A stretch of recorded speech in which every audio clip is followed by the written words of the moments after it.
अस्सलामुअलैकुम। उम्मीद करता हूँ आप सब खैरियत से होंगे। पिछले लेक्चर्स में हमने स्टडी किया था कि जनाब जब कोई एनएमआर एक्सपेरिमेंट परफॉर्म किया जाता है तो हमें अपना डेटा एक बीट्स की सूरत में मिलता है। यानी जो भी सिग्नल हमें मिलता है आफ्टर परफॉर्मिंग एनएमआर एक्सपेरिमेंट उसको हम फ्री इंडक्शन डीके सिग्नल कहते हैं, और वो एफआईडी सिग्नल बीट्स की सूरत में आपको नज़र आता है जिसका एम्पलीट्यूड वक्त के साथ साथ कम होता जाता है। तो जनाब वो जो बीट्स जनरेट होती हैं किसी भी एनएमआर एक्सपेरिमेंट में, उन बीट्स वो बीट्स बेसिकली जनरेट होती क्यों हैं? आपको मालूम है कि जब दो ऐसी वेव्स आपस में एक दूसरे के नज़दीक आती हैं जिनकी फ्रिक्वेंसी करीब करीब होती है तो वो आपस में सुपर इम्पोज होकर बीट्स बना लेती हैं। यही हमने डिस्कस किया था जब हम फोरियर ट्रांसफॉर्मेशन पढ़ रहे थे, FT-NMR दैट इज़ पल्सेस, जिसमें हमने स्टडी की थी।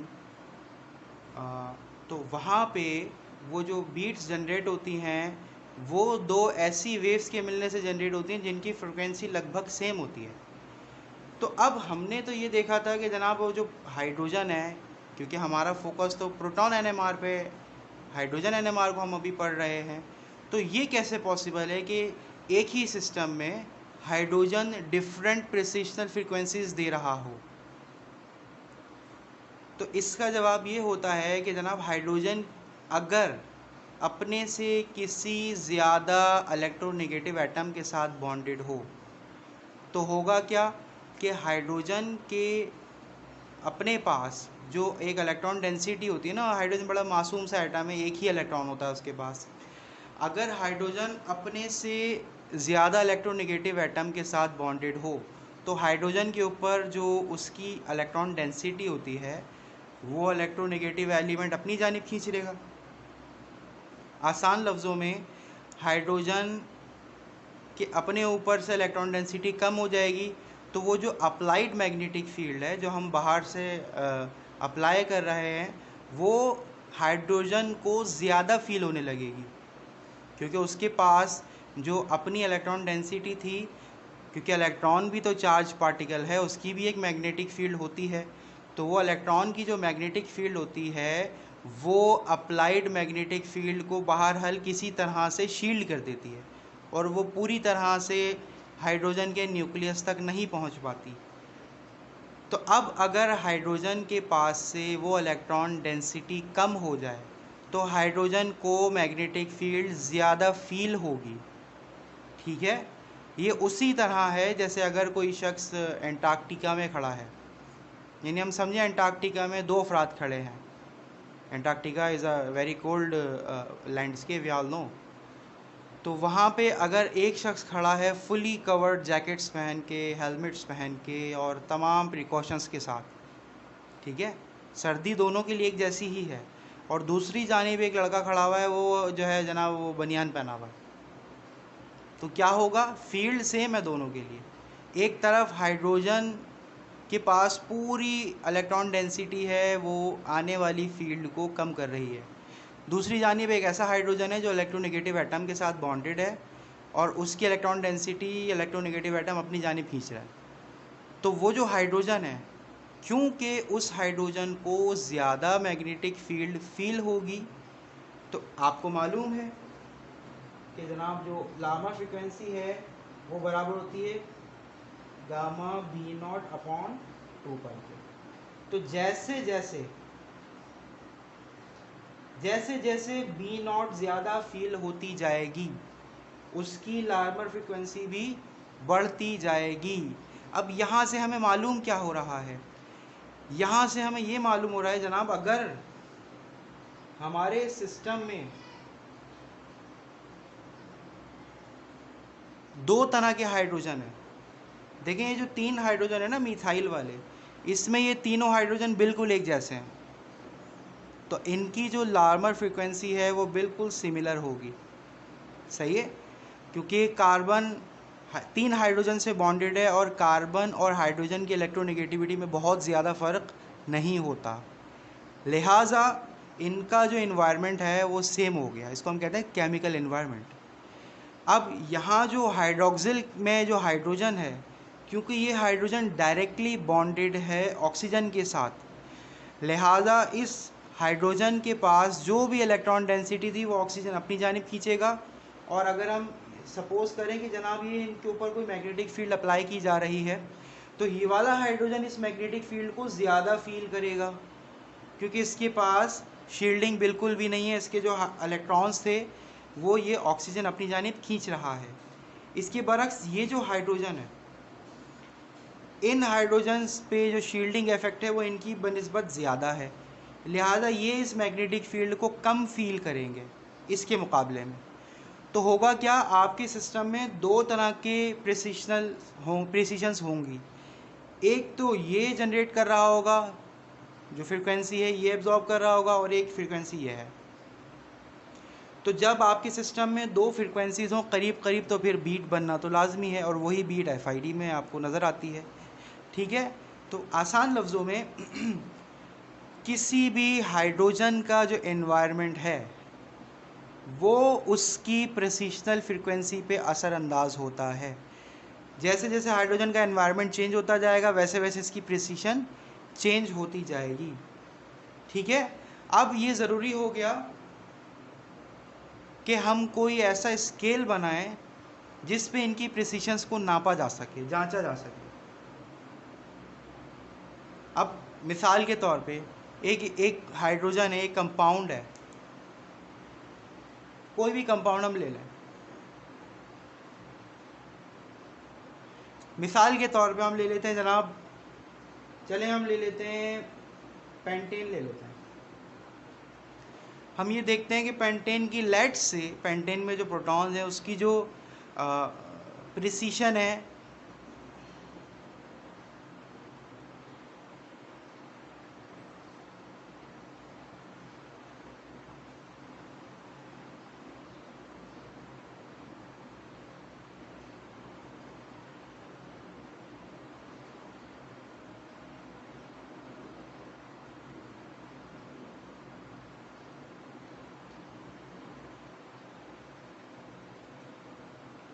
ये इसकी प्रिसीशन है, यानी ये इतनी फ्रीक्वेंसी के ऊपर इसकी लार्मर फ्रीक्वेंसी इतनी है।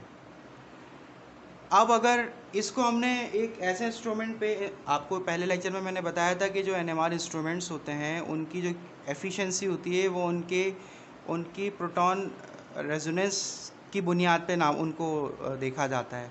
यानी जैसे जैसे उनकी रेजोनेंस फ्रीक्वेंसी बढ़ती जाती है, यानी अगर 50 मेगाहर्ट्ज़ का इंस्ट्रूमेंट है और एक जानिब 100 मेगाहर्ट्ज़ का इंस्ट्रूमेंट है, तो 100 megahertz instrument is better than 50 megahertz instrument. तो अगर हम किसी एक कंपाउंड को, यानी यही कंपाउंड है, इसको अगर हम 50 मेगाहर्ट्ज़ पे रन कर रहे हैं तो उसकी फ्रीक्वेंसी ये आ रही है। यही कंपाउंड जब किसी और मैग्नेटिक फील्ड पे जाके रन होगा, यानी ये मेगाहर्ट्ज़ मैग्नेटिक फील्ड से कनेक्टेड होता है। लेट से हमने मैग्नेटिक फील्ड रखी 1.69 टेस्ला, तो जो फ्रीक्वेंसी आई वो ही आई। जैसे ही हम मैग्नेटिक फील्ड चेंज करेंगे, लेट से ये मैग्नेटिक फील्ड चेंज हो गई जनाब 4.0 टेस्ला, तो ये जो इसकी प्रिसीशन फ्रीक्वेंसी है ये भी चेंज हो जाएगी। अब ये जो प्रिसीशन फ्रीक्वेंसी इसके बजाय ये हो सकता है कुछ और हो जाए, चेंज हो के कुछ भी हो सकती है। एग्जाम्पल के तौर पे हम ये ले लेते हैं, एग्जाम्पल है, एक्चुअल वैल्यूज़ नहीं है। बताने का मकसद ये है कि जैसे जैसे मैग्नेटिक फील्ड बढ़ाते जाएंगे फिर आपकी जो फ्रीक्वेंसी है वो बढ़ती जाएगी। अब कंपाउंड एक ही है, आपने पाकिस्तान में उसको रन किया तो उसकी फ्रीक्वेंसी कुछ और आ रही है, आपने उसको अमेरिका में जाके रन कर लिया, अच्छे मैग्नेट के ऊपर रन कर लिया तो उसकी फ्रीक्वेंसी कुछ और आ रही है। तो अगर एक ही कंपाउंड है और उसकी वैल्यूज़ डिफरेंट आ रही हैं डिफरेंट रीजन्स में, तो फिर आप वर्ल्ड वाइड एक उस टेक्निक को कैसे डेवलप कर सकते हैं। तो यहाँ पे एक ज़रूरत महसूस हुई स्केल की, कि जनाब हम जो है कि स्केल बना लेते हैं और उस स्केल पे अब हम किसी भी इंस्ट्रूमेंट पे ले जाके अपने सैंपल को रन करें तो उसकी जो वैल्यू है वो सिमिलर ही होनी चाहिए। यानी हमें मालूम हो जाए कि जनाब इसकी ये वैल्यू है, या तो इस यहाँ पे आके एक नीड महसूस हुई एक कोहेरेंट स्केल की। तो हमने क्या किया, हमने केमिकल शिफ्ट की एक टर्म डेवलप की। केमिकल शिफ्ट में हम क्या करते हैं, अपना एक रेफरेंस ले लेते हैं। जैसे हम इलेक्ट्रोकेमिस्ट्री में करते हैं ना कि हम स्टैंडर्ड हाइड्रोजन इलेक्ट्रोड ले लेते हैं, हम कहते हैं भाई ये ज़ीरो है, ठीक है। अब इससे रिलेट करके जो भी अदर स्पीशीज़ हैं उनका जो भी पोटेंशियल है हम कहते हैं ये उस स्पीशी का पोटेंशियल है। तो यहाँ पे NMR में जो चीज़ हम रेफरेंस के तौर पे लेते हैं वो होता है TMS, टेट्रा मिथाइल साइलेन।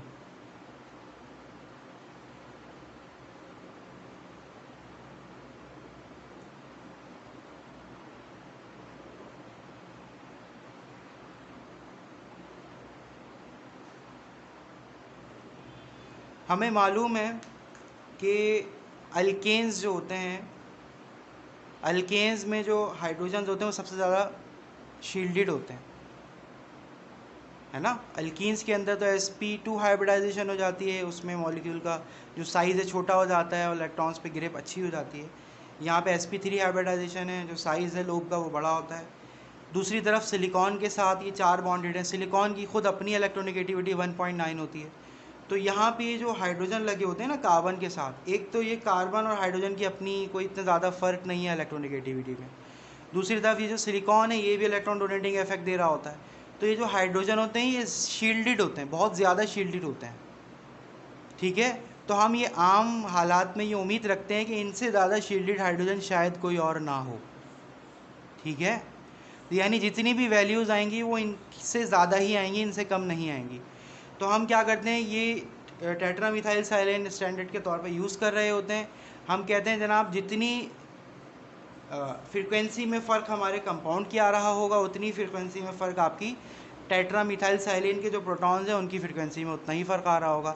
तो हम इन दोनों को रिलेट कर देते हैं, सही है। अब इन दोनों को रिलेट करने के लिए एक फार्मूला होता है जो हम यहाँ लिख देते हैं कि जनाब केमिकल शिफ्ट को सिग्मा से रिप्रेजेंट करते हैं हम, और ये बराबर होता है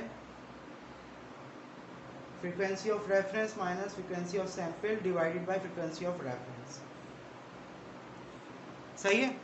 अब इसको बड़ी आसानी से आप इस तरह से समझ सकते हैं, अगर आपके पास एक वेइंग बैलेंस है ना, और आपको अंदाज़ा नहीं हो पा रहा कि जनाब उस वेइंग बैलेंस का जो आंसर है वो ठीक है भी या नहीं, तो आप उसी वेइंग बैलेंस के ऊपर अपनी कोई एक चीज़ रखिए। फॉर एग्जांपल वो वे करती है 3 किलोग्राम, ठीक है। आपको नहीं पता वो रीडिंग सही दे रहा है या नहीं, जैसे इस केस में हमें अंदाज़ा नहीं था ना, हम डिफरेंट मैग्नेटिक फील्ड्स पे जा रहे थे तो फ्रीक्वेंसी बढ़ती जा रही थी, तो हर जगह हर इंस्ट्रूमेंट में आप डिफरेंट रेजोनेंस फ्रीक्वेंसी देख रहे थे हाइड्रोजन की। तो वेइंग बैलेंस पे, उसी वेइंग बैलेंस पे अगर हम एक स्टैंडर्ड 2 किलोग्राम का एक वेट रख दें स्टैंडर्ड, और वो वेइंग बैलेंस उस 2 किलोग्राम को शो कर रहा हो 1.5 किलोग्राम, तो आपको आइडिया हो जाएगा कि जनाब 0.5 किलो का डिफरेंस आ रहा है। इसका मतलब है जो इनिशियल मैंने वेट किया था अपनी चीज़ का वो 3 किलोग्राम शो हो रहा था, तो इसका मतलब है उसमें 0.5 किलोग्राम का एरर है, तो एक्चुअली वो था 3.5 किलोग्राम। तो वही काम हम यहाँ पे NMR के अंदर कर रहे होते हैं कि हम जो अपना टेट्रा मिथाइल साइलेन है इसको रेफरेंस के तौर पे ले लेते हैं। हम कहते हैं बाकी जो कंपाउंड्स हैं उसकी जो रेजोनेंस फ्रीक्वेंसी है वो इसके बाद ही आएगी। तो हमने एक फार्मूला डेवलप कर लिया जिसके तहत आप ये जो सिग्मा है इसको हम कहते हैं केमिकल शिफ्ट।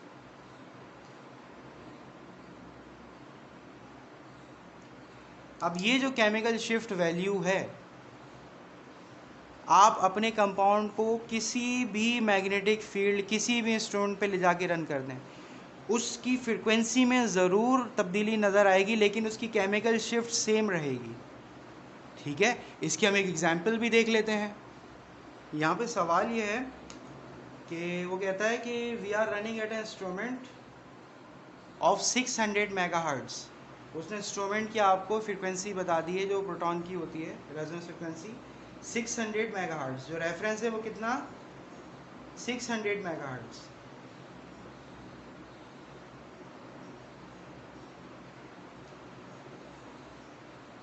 कह रहा है इस इंस्ट्रूमेंट पे हमने एक सैंपल को रन किया और रन करने के बाद जो रेजोनेंस लाइन मिली यानी कि जो रेजोनेंस फ्रीक्वेंसी मिली हाइड्रोजन की वो आपके पास ये है।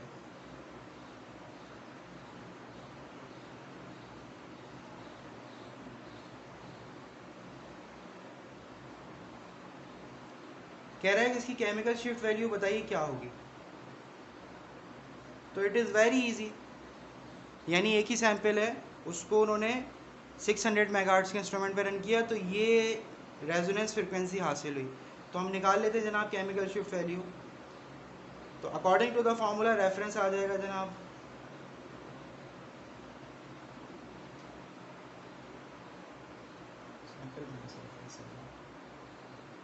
ये सैम्पल माइनस रेफरेंस होगा, ये थोड़ा सा मिस्टेक हो गई थी, क्योंकि आपको मालूम है सैम्पल की जो फ्रिक्वेंसी है वो रेफरेंस से ज़्यादा ही होगी, है ना, क्योंकि शील्डिंग सैम्पल में रेफरेंस के मुकाबले में कम होती है, टीएमएस में ज़्यादा शील्डिंग होती है। तो ये थोड़ी सी छोटी सी मिस्टेक थी जो आप करेक्ट कर लीजिएगा।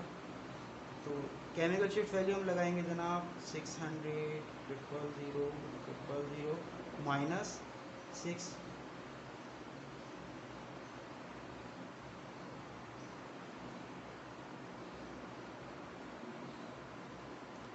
तो इसकी जो केमिकल शिफ्ट वैल्यू आती है जनाब सॉल्व करके,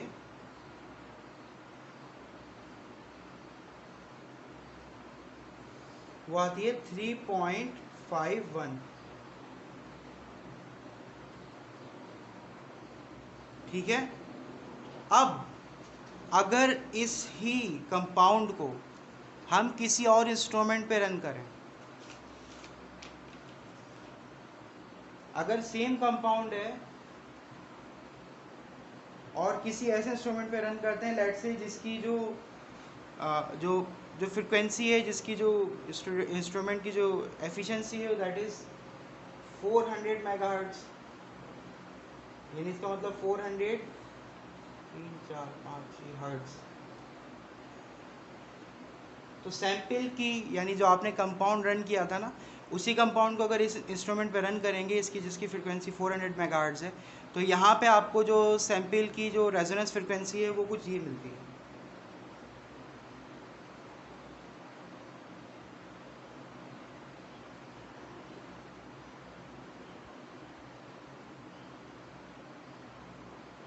तो यहाँ पे केमिकल शिफ्ट वैल्यू निकाल लेते हैं।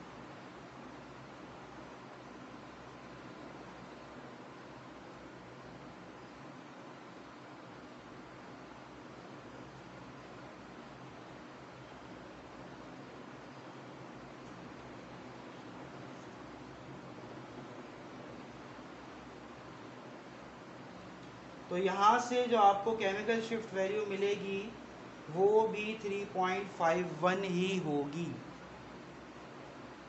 ठीक है। तो यहाँ से इस फार्मूले से कितना आसान हो गया कि आप कंपाउंड को किसी भी इंस्ट्रूमेंट पे ले जाके रन कर दें, लेकिन उसकी जो केमिकल शिफ्ट वैल्यू होगी ये हमेशा सेम रहेगी।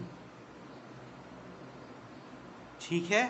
तो यहाँ पे जो केमिकल शिफ्ट है उसको हमने डिफ़ाइन कर दिया कि जनाब वो इशू जो डिफरेंट मैग्नेटिक फील्ड की वजह से, डिफरेंट प्रिसीशन फ्रिक्वेंसी की वजह से हमारे सामने आता था कि एक ही कंपाउंड था, जब उसको अलग इंस्ट्रूमेंट पे रन कर रहे थे तो अलग फ्रिक्वेंसी मिल रही थी।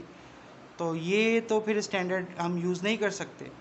तो हमने क्या किया, उसको एक स्टैंडर्ड के साथ कंपेयर कर दिया, टीएमएस के साथ कंपेयर कर दिया। तो अब अगर इंस्ट्रूमेंट टीएमएस को 600 मेगाहर्ट्ज़ पे घुमा रहा है तो वो आपके सैंपल को कितने हर्ट्ज़ पे घुमा रहा है, तो हमने रिलेट कर दिया, और वो रिलेशन जो है वो हर इंस्ट्रूमेंट में आपका एक जैसा रहता है। तो इसलिए ये कोहेरेंस आ गई आपके रिज़ल्ट में।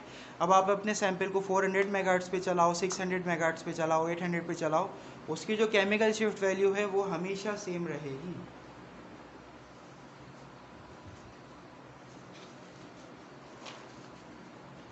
आखिरी जो पॉइंट हमारे लेक्चर में था वो था हमारा जो हमने इंस्ट्रूमेंट स्टडी जब हम कर रहे थे तो हमने ये देखा था कि जितना अच्छा मैग्नेट होता जाएगा भाई उतनी ज़्यादा आपकी प्रिसीशन फ्रिक्वेंसी होगी, जितनी ज़्यादा प्रिसीशन फ्रिक्वेंसी होगी उतनी ही ज़्यादा फ्रिक्वेंसी की जो प्लेन पोलराइज्ड लाइट है वो एब्जॉर्ब करेगा। और हमें मालूम है कि जितनी ज़्यादा प्लेन पोलराइज्ड लाइट जो फ्रिक्वेंसी जितनी ज़्यादा होती जाएगी उसकी एनर्जी उतनी ज़्यादा होती जाएगी। तो जब एब्जॉर्प्शन ज़्यादा एनर्जी की होगी तो सिग्नल टू नॉइस रेशो बढ़ जाएगा। तो जैसे जैसे सिग्नल टू नॉइस रेशो बढ़ता जाएगा वैसे वैसे क्वांटिटेटिव एनालिसिस बेहतर होती जाएगी। ठीक है। तो हमारा जो मकसद था वो यही मकसद था कि जनाब हम किसी तरह से एब्जॉर्प्शन के सिग्नल को बढ़ा दें। है ना। और उसके लिए हमने कुछ फैक्टर्स देखे भी थे। हमने ये कहा था कि भाई ग्राउंड स्टेट पॉपुलेशन बढ़ा देते हैं, ठीक है। हमने ये कहा था रिलैक्सेशन अच्छी कर देते हैं। फिर हमने एक बात ये कही थी कि मैग्नेट जो है वो बहुत अच्छा वाला लगाते हैं, और हमने कहा था ये हम आगे स्टडी करेंगे, लेकिन फिर ऑफ कोर्स मौका नहीं मिला। तो यहाँ पे हम आज पढ़ने लगे मैग्नेट। देखिए, जो शुरू शुरू में इंस्ट्रूमेंट बनाए जाते थे ना, उन इंस्ट्रूमेंट में होता ये था कि क्योंकि परमानेंट मैग्नेट्स यूज़ किए जाते थे, तो वहाँ पे मैग्नेटिक फील्ड फिक्स होती थी।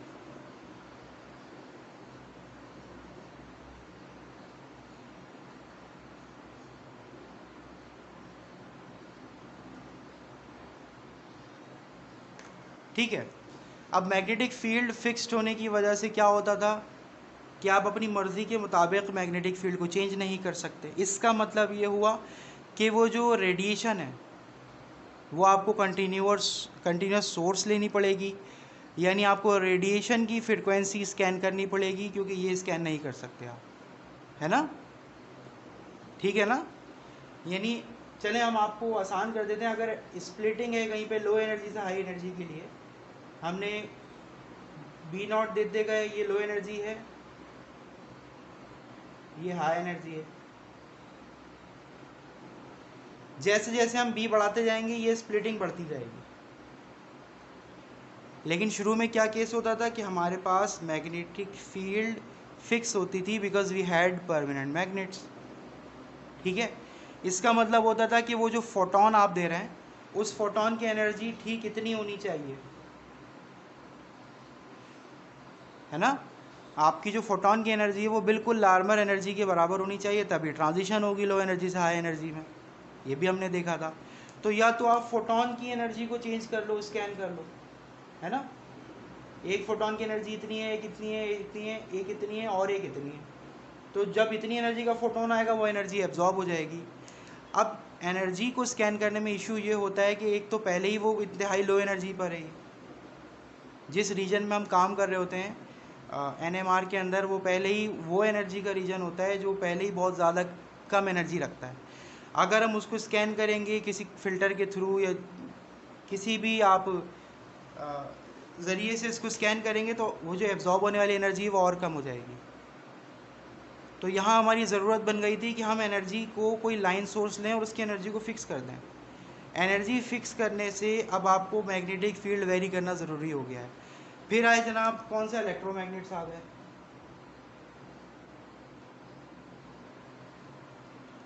इलेक्ट्रोमैग्नेट्स की ये खूबी है कि इसकी जो मैग्नेटिज्म है वो करंट प्रोपोर्शनल होती है। करंट बढ़ाते जाओ मैग्नेटिक प्रॉपर्टी बढ़ती जाएगी। ठीक है।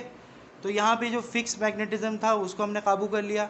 दूसरी बात, जो टेम्परेचर डिपेंडेंट मैग्नेटिज्म था, परमानेंट मैग्नेट जो है वो टेम्परेचर बेस्ड होते हैं।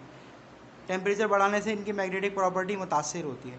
इसी तरह से ये मैग्नेट गिर जाएँ, टूट जाएँ, तो ये जो है इनकी मैग्नेटिक प्रॉपर्टी बहुत ज़्यादा ख़राब चेंज हो जाती है।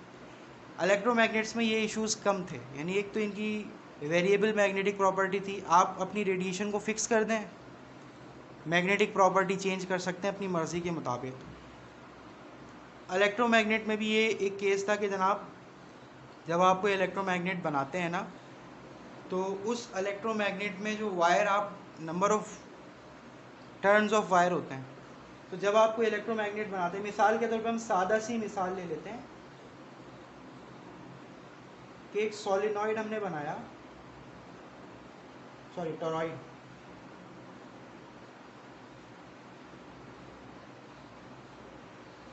अब इसके बीच में जो मैग्नेटिक फील्ड है सबसे ज़्यादा होगी, यहाँ आप अपना सैंपल रख सकते हैं। इसमें जो तार लिपटा हुआ है, ये इस तार की भी एक लिमिट होगी ना, हम इसमें इनफाइनाइट करंट तो नहीं दौड़ा सकते। तो हुआ क्या, जो इलेक्ट्रोमैग्नेट्स शुरू में पेश किए गए, वो इलेक्ट्रोमैग्नेट्स भी इतनी ज़्यादा मैग्नेटिज्म प्रोड्यूस नहीं कर सकते थे। यानी जो मैक्सिमम इंस्ट्रूमेंट आप बना सकते थे इस इलेक्ट्रोमैग्नेट के थ्रू, वो बहुत बहुत ज़्यादा अगर जा सकते थे आप, तो 90 मेगाहर्ट्ज़ से लेकर 150 मेगाहर्ट्ज़ तक जा सकते थे। उसके बाद क्या होता था, अगर इससे ज़्यादा आप करंट दौड़ाते थे, मैग्नेटिक प्रॉपर्टी पैदा करने की कोशिश करते थे, तो ये तार जल जाता था। यानी इतनी फ्रिक्शन, इतनी हीट पैदा होती थी कि वो वायर जल जाता था। तो इस प्रॉब्लम को ओवरकम करने के लिए 1954 में एक सुपर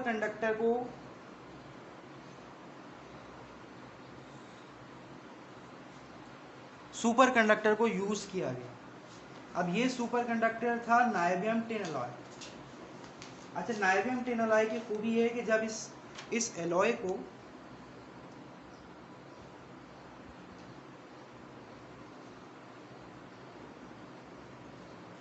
ये जो नाइबियम टिन एलॉय है इसको अगर हम 4.2 केल्विन पे रख दें ना, यानी बहुत लो टेम्परेचर है ये, 4.2 केल्विन पे रख दें तो इनकी जो रेजिस्टेंस है वो बिल्कुल नेग्लिजिबल ज़ीरो के करीब हो जाती है। यानी आप इसमें अच्छा खासा करंट दौड़ा सकते हैं। ठीक है, तो अब इस सुपर कंडक्टर को यूज़ कैसे किया गया जनाब? एक फ्लास्क ली गई, डेवार फ्लास्क,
तो एक डबल वॉल्ड डेवार फ्लास्क होती है। इस डेवार फ्लास्क में क्या होता है कि एक इलेक्ट्रोमैग्नेट होता है हमारा, और वही इलेक्ट्रोमैग्नेट लिक्विड हीलियम के अंदर डिप्ट होता है।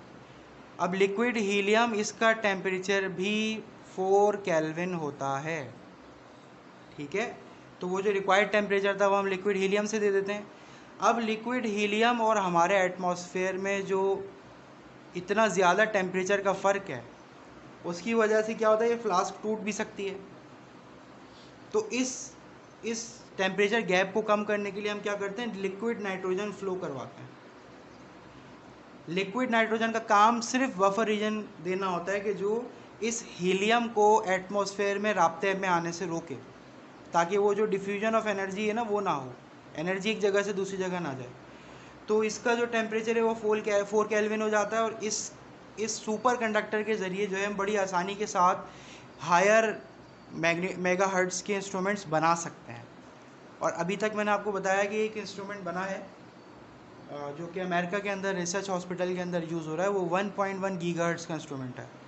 So that is enormous. हाँ, तो इस नाइबियम टिन के अंदर अगर हम हॉफनियम या जिरकोनियम ऐड करते हैं तो इसकी जो कंडक्टिविटी है वो और इम्प्रूव हो जाती है। तो ये कंस्ट्रक्शन है सुपर कंडक्टर की जनाब। यहाँ पे एक सुपर कंडक्टर यानी इलेक्ट्रोमैग्नेट लगा होता है जिसमें नाइबियम और टिन का वायर जो है वो लिपटा हुआ होता है। वो डिप्ट होता है लिक्विड हीलियम के अंदर जिसका टेम्परेचर 4 केल्विन होता है। उस लिक्विड हीलियम की फ्लास्क के बाहर लिक्विड नाइट्रोजन फ्लो हो रही होती है जो कि उसको एटमॉस्फेयर में राब्ते में आने से रोकती है, और इसके बीच में सैंपल कंपार्टमेंट होता है जिसके अंदर आप अपना सैंपल रख सकते हैं। ठीक है, और वो जो भी मैग्नेटिक फील्ड होगी वो सैंपल तक फिर पहुंच जाएगी डायरेक्ट, और फिर इस तरह से आप अपने एनएमआर एक्सपेरिमेंट को रन कर सकते हैं। आज के लेक्चर में इतना ही। इस बारे में कोई भी सवाल हो आपका तो आप कमेंट्स में लिख सकते हैं, मैं आपको बिल्कुल उसका जवाब दूंगा। Thank you very much.